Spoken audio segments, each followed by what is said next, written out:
हरे कृष्णा। ओम नमो भगवते वासुदेवाय। ओम नमो भगवते वासुदेवाय। ओम नमो भगवते वासुदेवाय। नारायणं नमस्कृतं नरं चैव नरोत्तमं देवीं सरस्वतीं व्यासं ततो जयमुदीरये। नष्टप्रायेषु अभद्रेषु नित्यं भगवत सेवया भगवते उत्तमश्लोके भक्ति भवति नैष्टिके।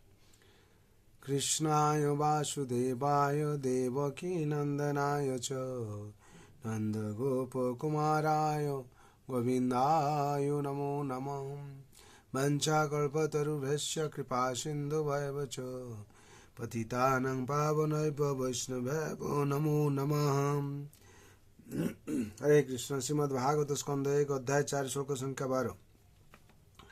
शिवाय लोकस्य भवाय भूतये जौतम श्लोक परायण जना जीवन्ति नात्मार्थमसो पराश्रयं मुमोच निर्वेद्य कुतो कलेवरम।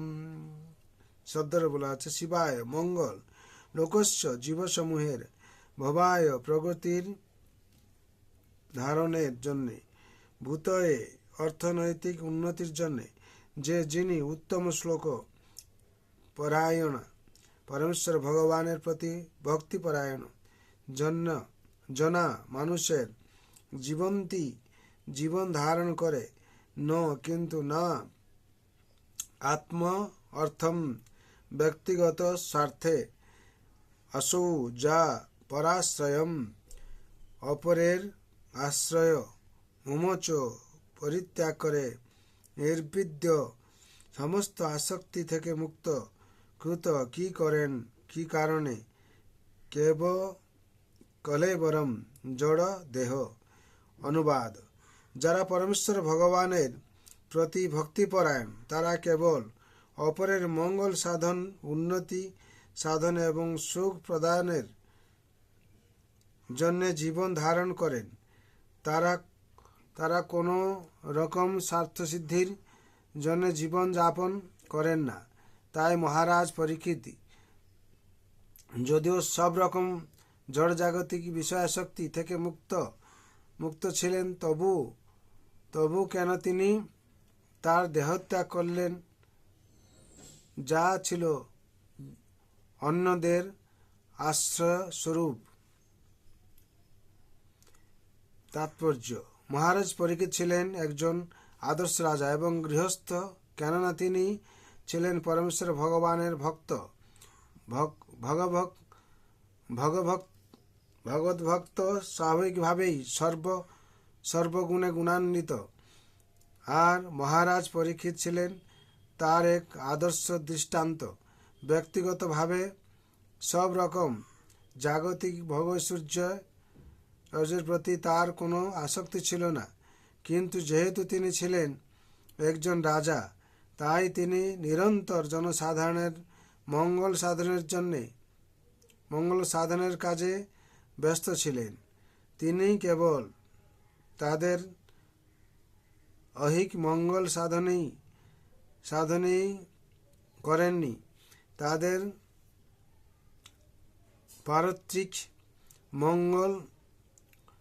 মঙ্গল সাধনও করেছিলেন।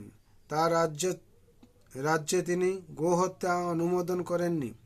তিনি মূর্খের মতো এক শ্রেণীর জীবকে রক্ষা করে অন্য ধরনের জীবদের হত্যা করার নির্দেশ দিয়ে আংশিকভাবে রাজ্য পরিচালনা করেননি।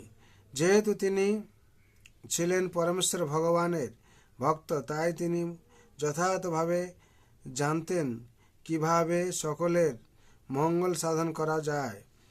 তিনি মানুষ, পশু পাখি, কীট পতঙ্গ, গাছপালা আদি সমস্ত জীবের মঙ্গল সাধনের জন্য রাজ্য শাসন করেছিলেন। তার কোনো রকম স্বার্থসিদ্ধির বাসনা ছিল না। স্বার্থ দু রকমের, আত্মকেন্দ্রিক এবং বিস্তৃত স্বার্থ। তার কোনোটাই ছিল না। তার একমাত্র বাসনা ছিল পরম সত্য পরমেশ্বর ভগবানকে সন্তুষ্ট করা।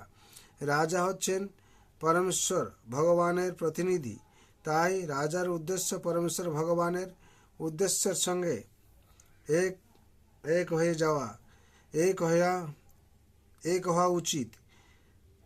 পরমেশ্বর ভগবানের উদ্দেশ্যের সঙ্গে এক হওয়া উচিত। পরমেশ্বর ভগবান চান সমস্ত জীবই যেন তার অনুগত হয় এবং তার ফলে সুখী হয়। তাই রাজার রাজ্য শাসনের উদ্দেশ্য হচ্ছে তার সমস্ত প্রজাদের ভগবত ধামে ফিরিয়ে নিয়ে যাওয়ার জন্য পরিচালিত করা।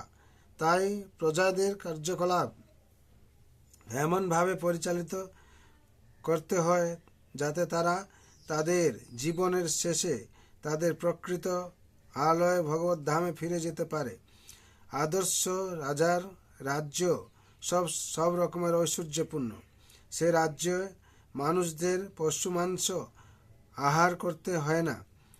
তখন অপর্যাপ্ত শস্য, দুধ, ফল মূল, শাক সবজি উৎপন্ন হয়, যাতে মানুষ, পশু পাখি ইত্যাদি সমস্ত প্রাণীরা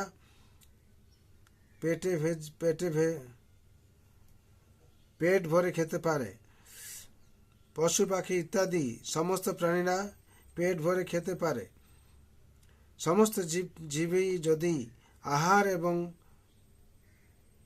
বাসস্থানের ব্যাপারে সন্তুষ্ট থাকে এবং বিধি নিষেধগুলি পালন করে চলে, তাহলে এক জীবের সঙ্গে আরেক জীবের কোনো রকম কলহ থাকতে পারে না। পরীক্ষিত মহারাজ ছিলেন একজন আদর্শ রাজা এবং তাই তার রাজত্বকালে সকলেই খুব সুখী ছিল। হরি বল। এখানে 12 নম্বর শ্লোকের তাৎপর্য সম্পূর্ণ হলো। বিশেষ করে এখানে বলা হচ্ছে রাজা পরীক্ষিত কীরকম ছিলেন সেখানে বর্ণনা করা হয়েছে। আর তিনি এত কিছু থাকার পর, এত কিছু হওয়ার পর কেন তিনি তপস্যা করলেন এবং কেন এর উদ্দেশ্য হচ্ছে বলা হচ্ছে ভগবানের সন্তুষ্টি করার জন্য তিনি সবসময় চেষ্টা করতেন।